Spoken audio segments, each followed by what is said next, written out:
From the Zimmermann Symphony Center in Canton, Ohio, this is Orchestrating Change.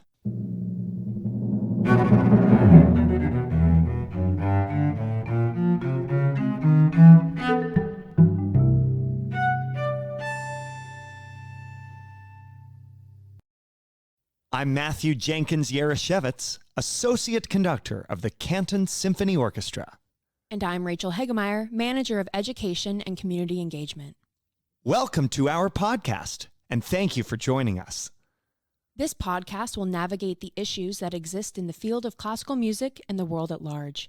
We invite you to listen with open ears as our guests share their experience as underrepresented professionals in the music industry.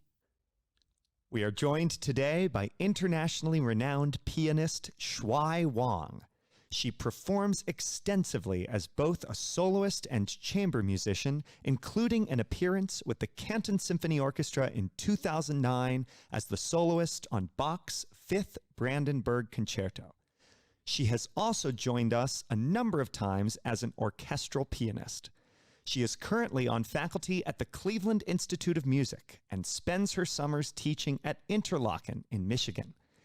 She is an alumna of both institutions, having received her high school diploma at the Interlochen Arts Academy and all of her post-secondary training up to and including her Doctor of Musical Arts degree at CIM. Shuai Wang, welcome to Orchestrating Change. Thank you so much for the warm welcome, and thank you for having me. And I'm so excited to meeting you both and talk about music. Yeah, thank you. Yeah, thank you so much for being with us today. You are one of our few guests who was not born in America. We've had only one other, right? Dr. Anna Abrantes. Exactly. So you're in a minority there, but can you tell us a little bit about your childhood growing up in mainland China and what brought you to America? Sure, absolutely. Yes, I went to Interlaken when I was 14, and my childhood actually, I have to say, always connected to music and art. I grew up in a conservatory. My father actually is also a musician, but he taught the Chinese traditional instrument erhu at the conservatory, but also worked at the music library at the Tianjin Conservatory, which is very close to Beijing up north. So when I was about 4 or 5, of course, we lived basically all our neighbors were musicians, violinists, cellists, brass instruments. So my father always wished for me to be a violinist because his best friend was a violin faculty at the conservatory. And my mom is always loved the sound of cello, and also a good sort of family friend who was a cello faculty. But me, I just loved piano.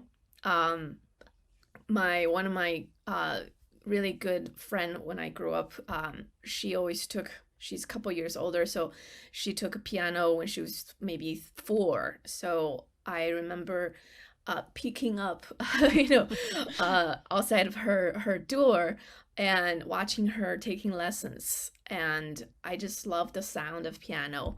And I actually went up to the faculty, her teacher, Chen Lao Shi, we call her, instructor, and I asked her, I called her Grandma Chen, so because I didn't know what Chen Nai Nai, I said. I just say out loud, "Can you teach me piano?" And then she's like, "Who are you, this kid?" And then she's like, telling me, "Well, you have to ask your parent first." And then I knew, she probably rejected me right there. And then I just said, "Oh, well, fine then." So, but then of course my parents have spoken, and I began my piano instruction with her since I was 5, pretty much all the way until I left her before I went to study in Michigan. And until this day, every time when I go back to China concertizing, I always have to stop and to visit her. I performed for her, dedicated my first concert going back to China, first time for her. And she's sort of like my godmother now. Very close relationship. So yes,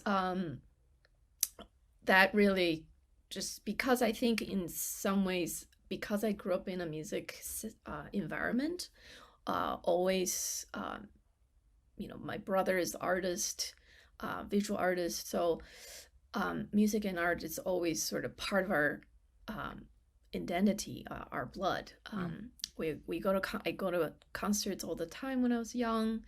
I started music theory when I was 6. That just seems like a natural thing for us to do, probably compared to some other children, who didn't have that kind of easy access like I did. But I'd maybe around, so 6th, 7th grade, our family friend who was the cellist that I just mentioned, she actually knows another family who studied at Interlochen.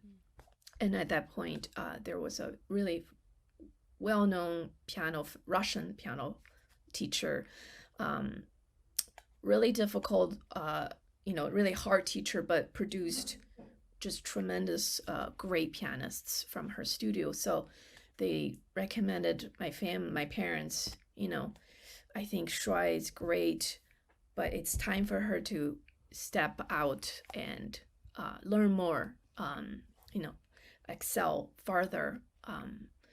But at that point, that was in the 90s. Plane ticket, it was almost, my parents' like monthly income, that kind of, wow. It's so expensive. And thinking about school, study abroad, nobody knew. But all my parents knew was this is a once a lifetime opportunity for me. So they saved up money. Of course, I sent in a cassette tape back then. Luckily, the teacher really loved my playing, and I was able to get full scholarship. But my parents saved up money and bought a one-way ticket. So I packed up 3 huge suitcases. I remember, 2 backpacks and 3 suitcases.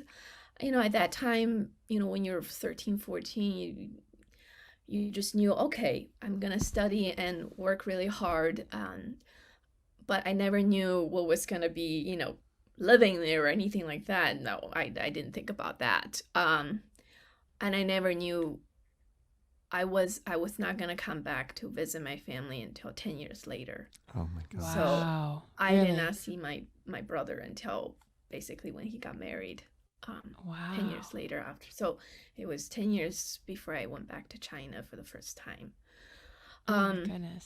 Yeah. So I think it's, music and just to be this opportunity, really, a life-changing opportunity for me. So my parents really did everything.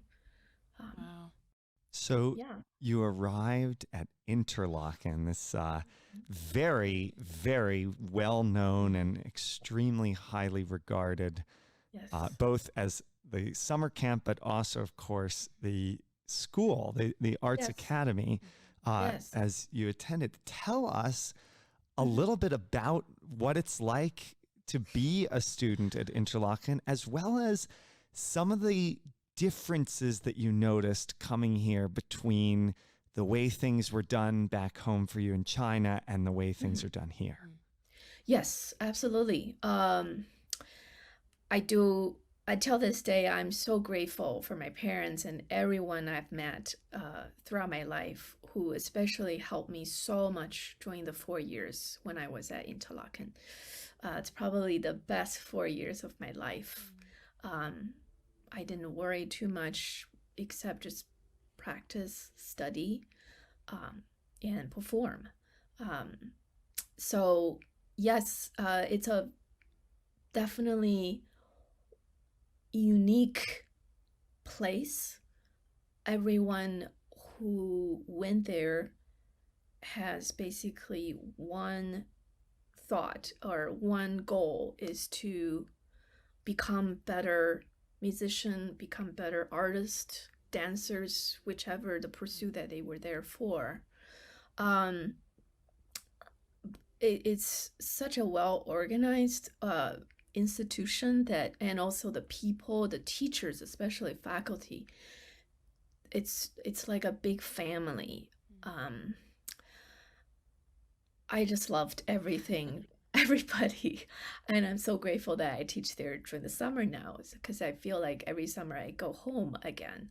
That's my feeling, is going back home. Yeah, and it's about support, and it's about nourishment between the faculty and the teacher, faculty and the student, and also between the students, the upperclassmen. And especially as a freshman, I remember there were a couple like older students, juniors and seniors, slowly, of course, not at the very beginning, but slowly really opened up to me, and just with a big, huge open arms, and, teach me about, obviously, language, but about music, about chamber music, because that's the thing about, even back then, there were some international performer to China, but it was still pretty closed up. There's not many, traveling between East and West. So all I had was CDs, maybe to listen to, or articles to read about Western music. So really to see firsthand how it's supposed to be done and everything, it was really incredible. And just, again, the opportunities that school has given me, because they're all about outreach also. So the students always had an opportunity to play for the nearby schools or people. Yeah, it was just incredible 4 years for me. So how about the biggest differences between China and America when you came to Interlochen? What were some of the things you noticed? Well, I mean, that obviously doesn't belong to, maybe not relate too much to music first, but the biggest was, individual. Everybody is about, their personal space. I remember learning about personal space. I was, gosh, I grew up with, I live in an apartment all my life, and it's all about everybody knowing everyone nearby. And the walls are so thin, you can sometimes even hear, their conversations, so that's, I can hear everybody who's practicing, who's not practicing. But here, it's about personal space. That was the first really sort of a culture difference for me, to really respect, so-called respect the personal space. But I do have to say, I felt lucky. I still do feel very grateful and lucky that I didn't feel left out in any ways, even though it was probably the first 3 months was the hardest 3 months of my life. I didn't speak much English when I first arrived. So I was the only Chinese from the mainland China during that year. There were some upperclassmen who were from Taiwan and Hong Kong, but there were still a little differences. So Right. They didn't really approach me much at the beginning. So I felt pretty lonely. But it was my roommate, a mixed Japanese American from Hawaii. she was a singer, and she just really said, "Shuai, you gotta come and hang out with us." And but I didn't know what they were talking about, but I just felt at least being included. So in many ways, I feel, yeah, I always felt, and everyone there always support what I needed, um, cook for us, especially for the people who didn't have the home to go during the holiday time. Yeah, everything about it, it was such a warm place. And yeah, but yeah, I think that's so cool that so I've been to China before, and yes, I think probably the biggest difference I noticed was the fact that Americans are so individualistic and everything is about you and your goals. And then if you go to China, it is very much about the whole and the society and the family. And also yes, there is a difference in personal space. And I noticed that. So I think it's interesting that you point that out. Um, yeah, yeah, yeah, very, very cool. I loved China though when I was there. oh And yeah, there was this huge difference between, even today, a difference between Hong Kong and mainland China. Very different in the way things are yes, approached. But yes, you being a young immigrant, not speaking English really, um, but you still felt nourished and supported, which I think is really, really wonderful. Did being a full-time music student at such a young age, do you feel like that motivated you and inspired you, or did you ever feel, because I think that's a unique experience. I did not grow up as a full-time music student at all, even though I decided to go to conservatory for my bachelor's degree. Did sure. that ever feel like too much pressure to you as a young person?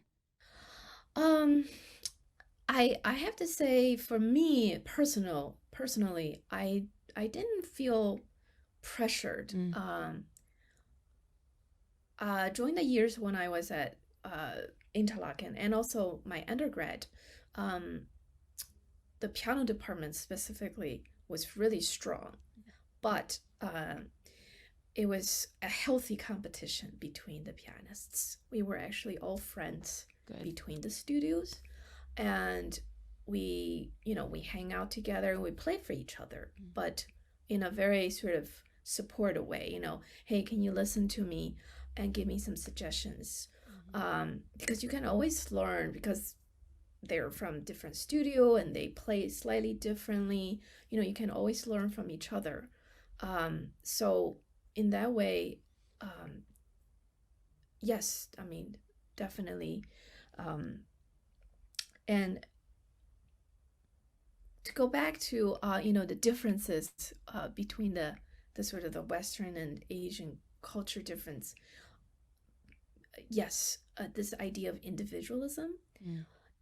I'm sure we always think, the the kids from China always practice 8 hours a day and they're great facilities.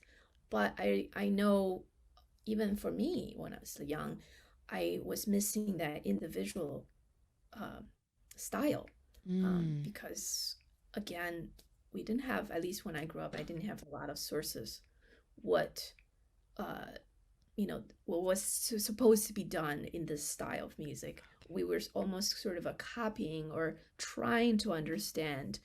Um, and after I studied here in America, I realized it's not just about obviously having great facilities, but it's about really deep understanding what music really is, or what it says to you. How does it feel to you? What does it makes you, think when you play this passages? It's that kind of idea that I never really thought too much when I studied in China, and that really opened up my horizon after I studied here. And also to, chamber music. Gosh, again, another form of music we hardly have had the opportunity of in Asia. Um, not much of a chamber music teaching there much at all. So, yeah, so it's this sort of um, emphasize on individualism that I think that's the good thing. I've really learned a lot after I studied here in America. Wow, yeah. Absolutely. I really thought of that. So we have spent a lot of this podcast talking about underrepresented minorities in the classical music profession. And there is actually a good deal of East Asian representation, especially on the orchestra stage. You'd see a lot of people of East Asian descent on our stages. Tell us, what is it about the East Asian culture that draws the people of China, Japan, that part of the world to Western classical music? Yeah, actually, I was thinking, something along the line, especially in the last, I would say, 15, 20 years. Yeah. I mean, just CIM alone, when I was just first came, there's only maybe 20 students that were from Asia, just in Asia in general. Now, my goodness, it's like almost 1/3 of student body, I would say, is Asian. So, yes, absolutely. I think definitely the more easy accessible, like international travel that has really opened up between East and West. That I would say one of the factors that it's easier, especially for students from China. For example, the last president we had granted a 10-year visa. So it was much easier to get a visa to study here in America. So that was one thing I would say why we would start to see more, just more, easy accessible for families to send their children, to study here or work here. And also, actually really in Asia, we were taught traditional instrument and Western instruments side by side. So, for example, my father is an instructor of Chinese instrument, and so it's at a conservatory. So they're all being taught together, but it is the family sees as perhaps more opportunities for employment, or sees farther with a Western instrument more than the traditional instrument. So for that also, I would say why we see more perhaps Asian musicians nowadays. It's just more opportunities with that and study or work abroad. Yeah. And so you've mentioned conservatories a couple of times. Yeah. And I want to, because I don't understand, are you talking about studying music kind of the pre-university age in like your younger years at conservatory in China? Or are you talking more like the university conservatory, like what we would think of in America? Yeah, it's the university. Okay, gotcha. Yeah, okay. yeah. Gotcha. So when thinking about conservatories in America versus China, an obvious reason that you just brought up is that international travel has become easier, which is why we're starting to see more people from around the world studying in America and playing in America. Sure. Is there something appealing about studying in America within Chinese culture that brings people here, or is it actually like a small population of students who actually end up studying in America? Good question. I would say, first of all, I think still always has been, and still this day, America has the best music education, I think, in the world. We have so many great music schools here, and all the wonderful European descents who taught at the greatest conservatories are here. And of course, in Europe, some too, but there just seems to be so much more concentrated here in America. We have just CIM, Juilliard, all the great, top Curtis, NEC, things like that. And they're just all wonderful, amazing pedagogues that are here in America. So I think because of that, for sure, why I think not just China, really, Japanese, Korean, especially Korean, so many great Korean students come here to study in America. I think it's just for the one idea is to pursue the best education for music possible. Yeah. So I think that's one thing why one way that was we see so many of just, and there are so many opportunities here too that they may not have such opportunity in their own country. I think every time I, talk with someone about this topic, I realize how much kind of we'll take for granted about living in America, and sometimes we get a little down on ourselves. we'll talk bad about ourselves, and it is really nice to hear that that opportunity is seen. I just hope that we can, and we'll talk a little bit throughout this conversation about some challenges that definitely still do present themselves to people who decide to come study here. But it is nice to know that people appreciate us. Absolutely. Yeah, I mean, Canton Symphony, right? I mean, guys, Maestro Gerhardt, Zimmermann, and one of the greatest. I learned so much from him through the years under his baton, and that's just one of the examples, and actually lots of greatest concertmasters of Canton Symphony now are leaders of several greatest orchestras that we have. And so, I mean, gosh, I would never have that kind of opportunity really in my city, even though it's pretty cultured in my city. It's a major city, but it would not have that kind of caliber. I would say. Wow. Gotcha. That's incredible. Yeah. So many Americans have a stereotype about East Asian culture, and especially Chinese culture, that there is a cutthroat aspect about it. We have the image of the tiger mom, for instance. There was a book written about that a while back by a woman who is a professor at Yale and who happens to be of Chinese descent.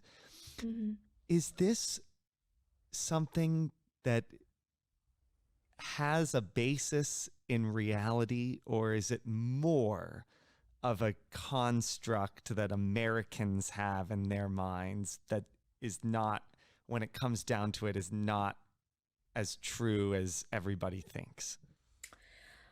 I actually do think that's a stereotype. In my opinion, from my personal experience, I've met so many great Americans, Caucasian, that works harder.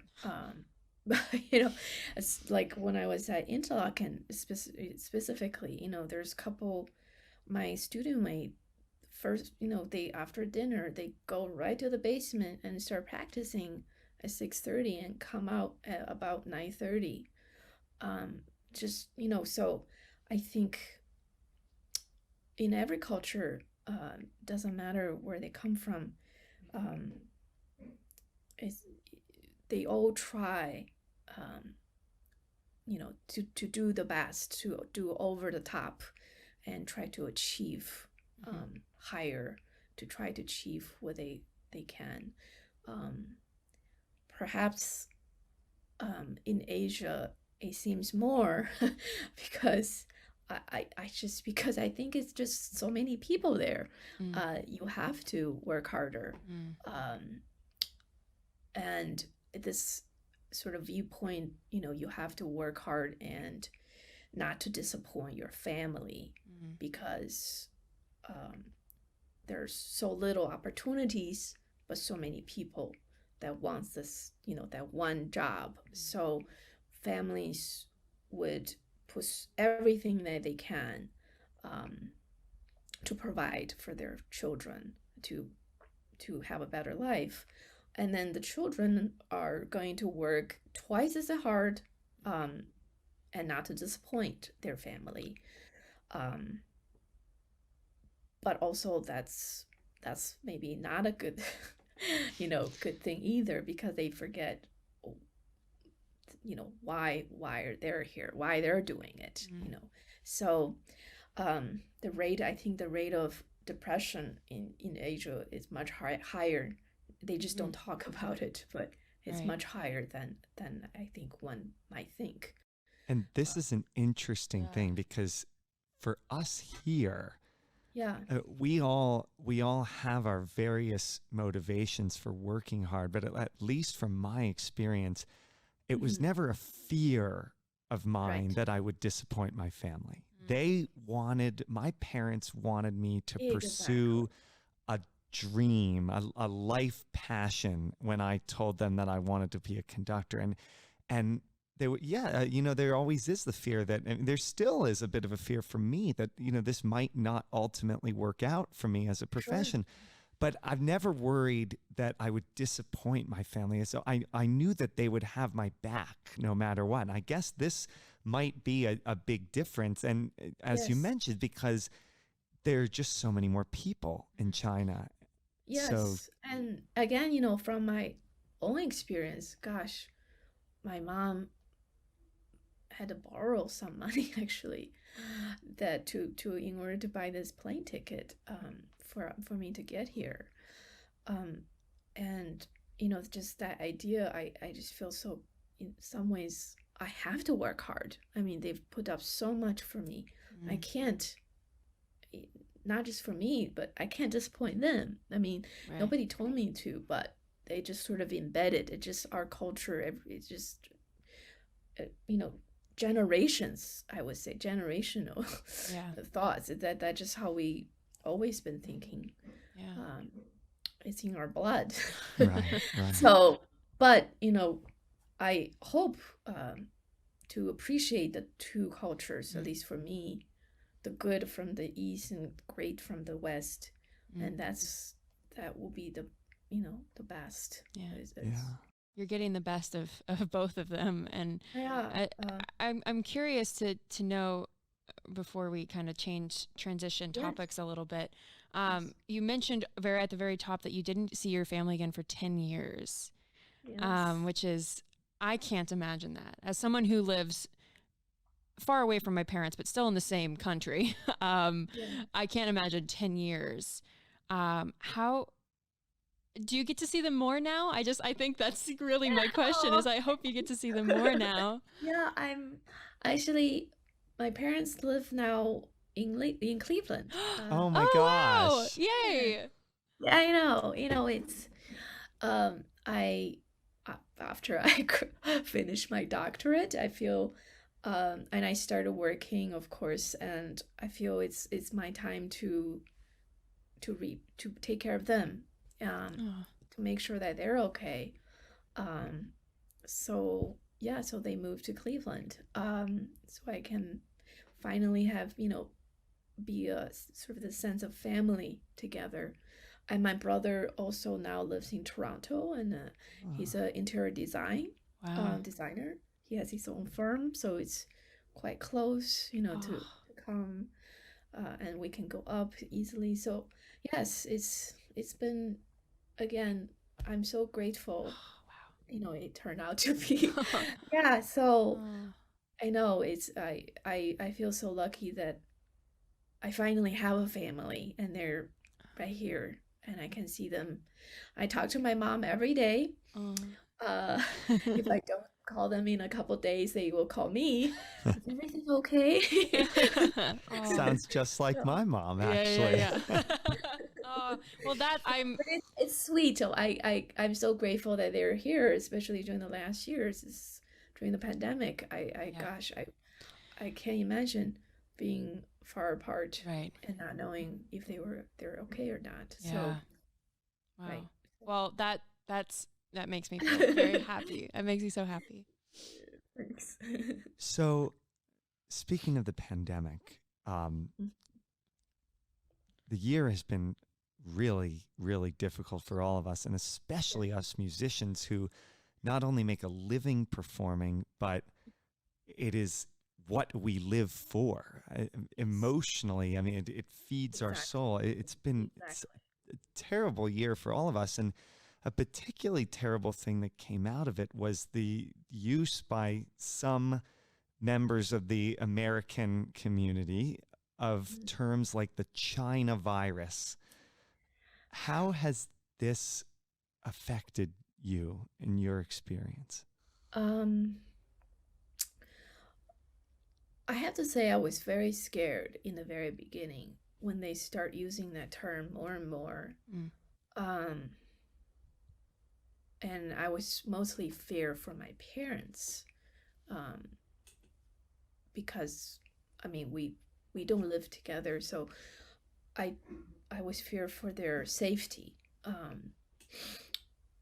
So for me personally, whenever I had to go out, I remember having a huge mask on and a hat, so that way they I was just, maybe they won't be able to see me much, Mm. or because I just don't know what others might say or might do to me. Um, but I do have to say, luckily, where I live, in Shaker Heights, it's a very cultured environment, and I feel very safe. But in Cleveland alone, I think maybe depending on small pockets of places, but I have to say mostly I feel okay. But I do have several girlfriends who live in the big metropolitan cities, New York for sure, DC. They really have been harassed badly. So, but yes, for my parents, for sure, I told them do not go out. If you need anything, I will do it for you. Um, and just if you have to go, just go quickly. you know, try not to say too much. I just didn't know what people would do, because during that time everything was so turbulent. Mm. Um, And the, you know, it's surprising to me that you think about cities like New York and DC. These are these hallowed melting pot cities right? where immigrants have lived for since the literal beginning. beginning. Yeah, the beginning of America. Yeah. And you would almost that you would expect that maybe in a place, smaller towns maybe, where just there wasn't as much exposure to Yeah. different types of people. But in these cities, it's always been that way. There's always been people from different backgrounds. So it's particularly surprising that that was Yeah, happening in the bigger cities. exactly. I, I mean, I can't say too much because I don't want to quote wrong, but it's again, it's just from the top. Right.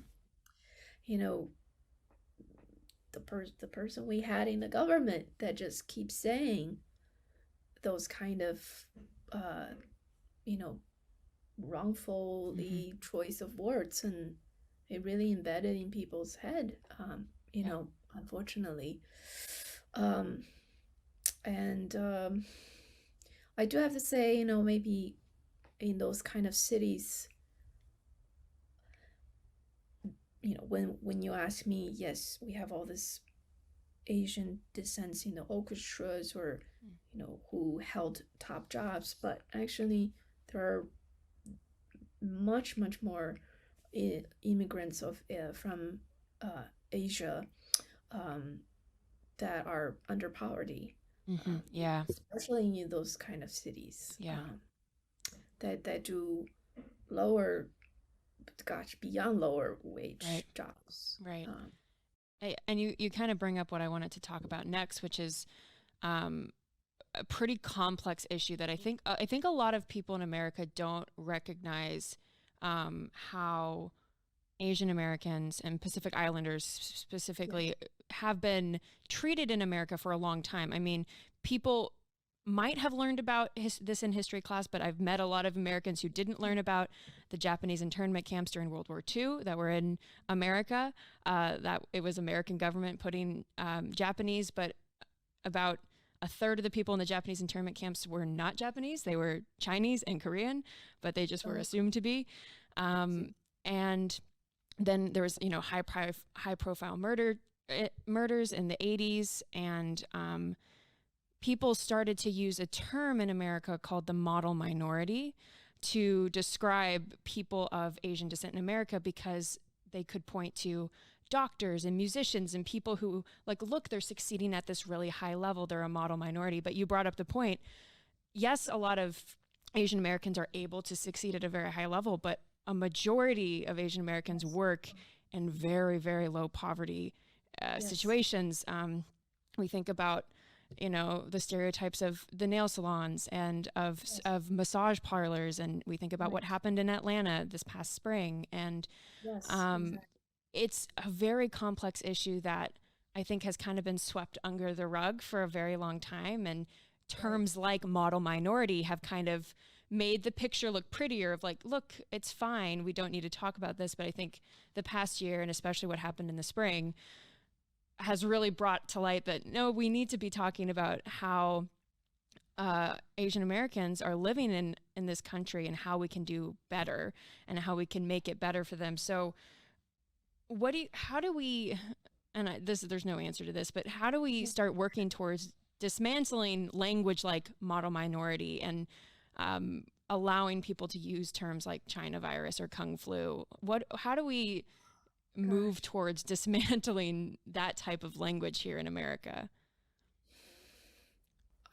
Like you said, there's no, I just don't know a specific answer for that, except just be open-minded, maybe educate yourself, or search for the right source. Go to the right source for those type of ideas, and I think in some ways equality. I mean, I see now more and more how class is measured in this country. It's pretty clear. I mean, obviously we have this problem with our colored communities, and it's just, I think it's the same with Asian communities, the same, that we don't talk about those. We only see the doctors, the musicians, or the lawyers, but like you said, there are a majority of them that need help, that needs to be understood, that needs to maybe being more welcomed together. So I'm not sure what exactly, but except, like I said, to be more open-minded, really, and more educated. Movies or what's on the social media is not reality. Not even close. And sadly, it's a hard ask for a lot of people.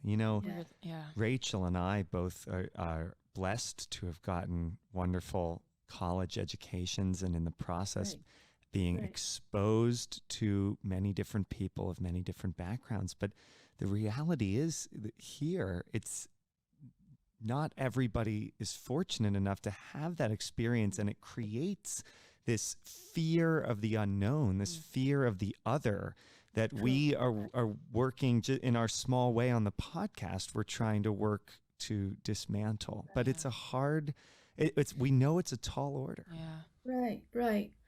You know, I think it's just you just have to start from your own little, community. Yeah. For example, this Friday I'm going to do a little sort of a Zoom interview with the fifth graders from Pennsylvania, this little town in Pennsylvania. The music teacher was one of my colleagues from years ago. And she's talking about she wants to educate them. Those students, fifth graders, they are very sort of in this rural community in Pennsylvania that very closed up with other cultures. They don't know anything about outside really except their own community. So she invited me to talk about China, to talk about Chinese instruments, because they're talking about world music right now. And so I'm going to bring my father's instruments and show them a little bit, and just to because the more I think they can just learn from that young age, hopefully, and then maybe open up their horizon, just like how I had the opportunity when I was younger to open up the horizon of learn more about other cultures coming out, come to America. Yeah. So, Absolutely. That is really, really cool. And, America is made up of immigrants from the very beginning. The only people who aren't immigrants are Native Americans, and they've been here, way longer than any of us. But, it's majority immigrants in this country. What do you think that we can do in the music community, specifically the classical music community, to support immigrants in the field, and even more specifically Asian immigrants in this field of classical music? To collaborate maybe more with especially the local Asian communities. We have at least in Cleveland, we have the AAPI community, and also there is a Confucius Institute that is based in Cleveland State University.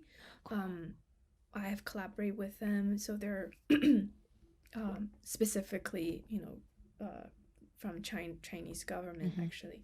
But there's also I think there's a Japanese chapter community in Cleveland. So I think there's many opportunities perhaps to branch out to collaborate with those types of communities into programming music, or collaborate with their culture, dancers, or what there's a lot of, I think, ideas could grow from that. Or at least to start a conversation for possibilities. Yeah. Definitely.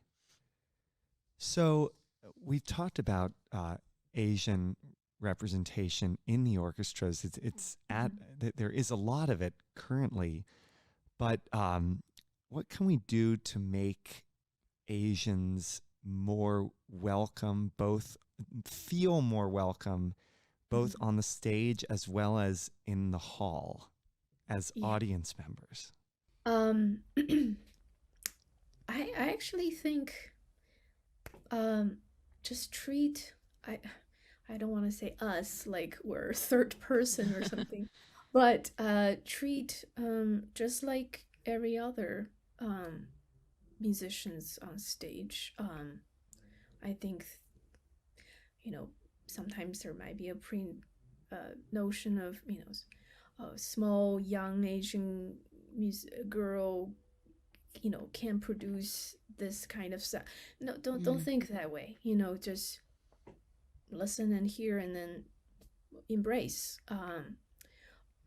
No, I don't think there should be any special treatment, or I think we're all here, hopefully, for one goal is to make music together, and to deliver it together the best for our audience.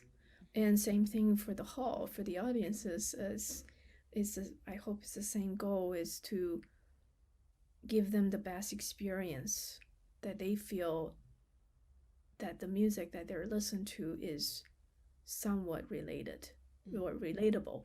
Yeah. That they don't feel like they're going to a, something foreign that they can't understand. Yeah. So to piggyback off of that, we have talked with a number of members of the African American community about the increased representation of Black composers played on orchestral seasons. Yes. And would you say that it would benefit us to think about expanding this also to the increased performance of Asian composers, to make members of the Asian community feel more welcome in the audience? Absolutely. I think there are so many wonderful professionals in Asian community that is absolutely underrepresented in programming for orchestra music. Of course, we have a few that we sort of know of, Tan Dun, Chen Yi, but there are many more wonderful young composers uprising, fabulous professionals. Absolutely, I totally agree. Like what I was saying, to embrace the audience and just people together as a whole. I think that would be a wonderful idea. Yes. Kind of, winding down a little bit as we look at our last few questions here, but we've mentioned that you're a teacher. You teach at CM, you teach at Interlochen, and you teach at other festivals. What, as an educator, when you're looking at your students, what do you see in them that makes you excited for the future of this field? So we just had so-called a jury for piano department, and what makes me super happy is, at least for my students, I feel like they were making music. They were enjoying what they're doing, and they were playing from their heart. I can see it, I can feel it, and that's what I hope. What they can go beyond is to use music to heal for others, maybe themselves. It doesn't have to be, not everybody's gonna come out of the conservatory or university gonna be a concert pianist, but as long as they're using it in the right way, to benefit themselves, to benefit for the society, their community, I think that's all positive for me to think about. That's what I hope that they can take with them. Definitely. I love that. Now, as we wind down, you have been a part of the orchestral world as both a soloist and an orchestral pianist. Yes. Where do you see the orchestral industry now, and where would you like to see it go over the next 10 to 20 years? I would really love it's just to break down this barrier of going to the orchestra concert is something that's only the elite could do. I started with a friend of mine almost 10 years ago now. 10 plus years ago, Classical Revolution, Cleveland. So it's the break down the barrier for classical music, specifically for chamber music. Yeah. But yes, I think especially some of my students, they never really had, when they grow up, when they're young, never had an opportunity to go to an orchestra concert. That would be something very special, or So I think that's what I hope to see, that to embrace the community and the orchestra programming, that maybe more outreach, music into their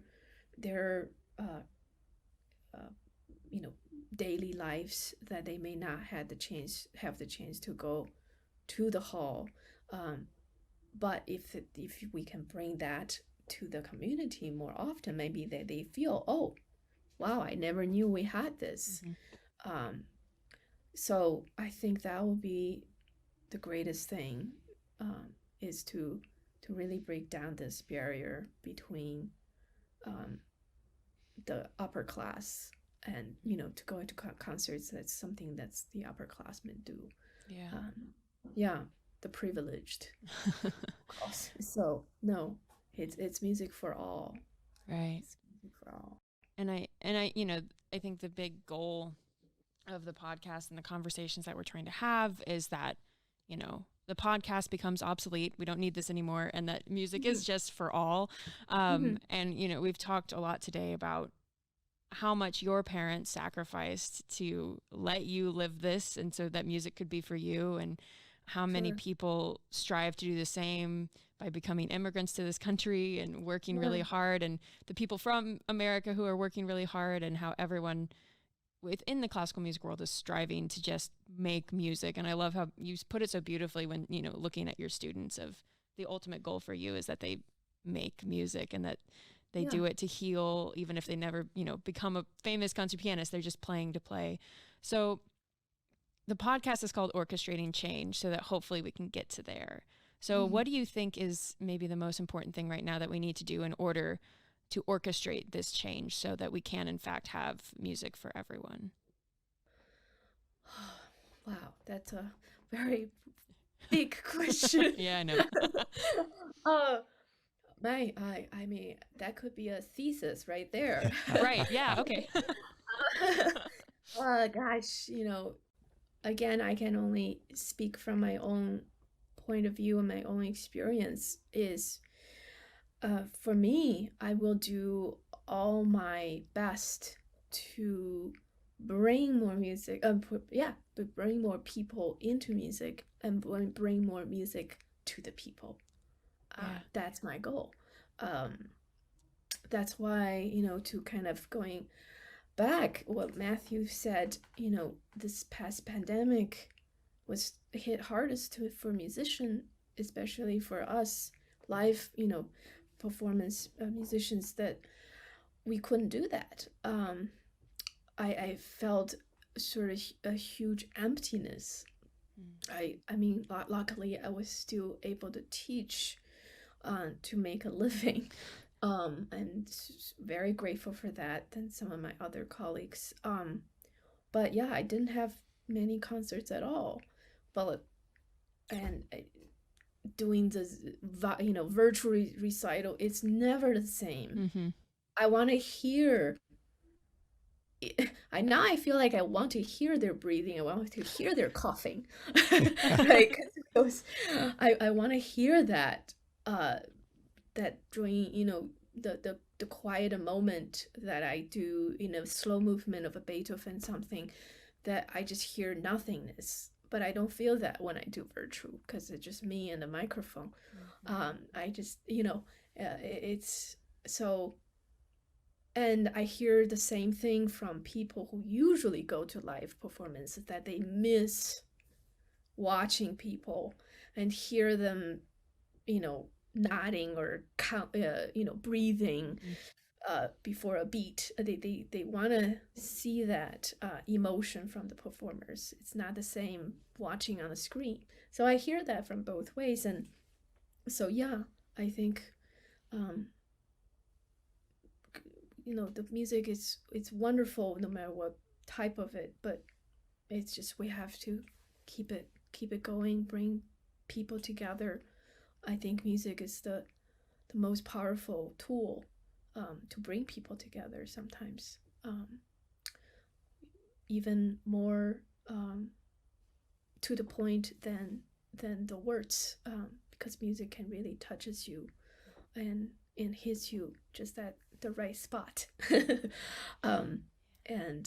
So yeah, I hope is to bring both sides together more and more. I think that would be the greatest in the upcoming year, especially. So yeah. Shuai Wang, it has been an absolute pleasure to speak with you this afternoon. Thank you so much for being with us. Thank you both. You were wonderful and allow me, to telling my story, my background to your audience and just spread the love of music. So it's wonderful. Thank you. Thank you. Shuai Wang, renowned pianist, professor at the Cleveland Institute of Music, and teacher at the Interlochen Arts Camp. Orchestrating Change is a production of the Canton Symphony Orchestra. Our theme music was composed by Eric Gould and performed by Derek Snyder and Tim Adams. Our audio engineer is Nathan Maslick. Thanks for listening, and we'll see you next time.